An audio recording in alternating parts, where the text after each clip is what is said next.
ஆனால் இது வந்து நான் தாவேக்காவில் ஒரு மாற்றமாக பார்க்கல. அவங்க இவால்வ் ஆகிட்டு இருக்காங்க அப்படின்னு பார்க்குறேன். நீங்களே சொன்னீங்க சில சம்பவங்கள் நடந்தது.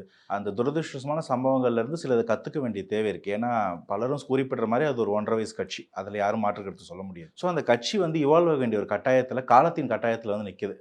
ஏன்னா அவங்க 26 தேர்தல் கட்சி ஆரம்பித்து 2 வருஷத்துக்குள்ளே வருதுன்றதுனால அதை ஃபுல் ஃபோக்கஸ் பண்ணிட்டு இருந்தாங்க. பட் அதற்காகவே ஒரு கட்சியோட கட்டமைப்பு இந்தந்த பகுதிகள் இவ்வளோ பலமாக இருக்க வேண்டிய தேவையும் உணர முடியுது. அதனால் அதை நோக்கி ஒர்க் பண்ணுறாங்க.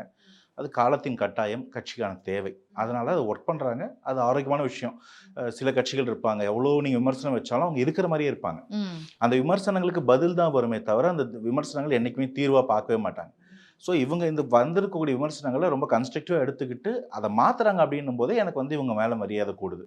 ஏன்னா டெமோக்ராட்டிக்கா இருக்காங்க. இவங்களால வந்து ஒரு பிரச்சனைய சொல்யூஷன் நோக்கி கொண்டு போக முடியுது.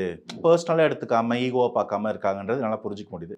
அந்த வகையில இது நல்ல விஷயம் தான். அந்த கட்சிக்கு ரொம்ப தேவையான விஷயம்.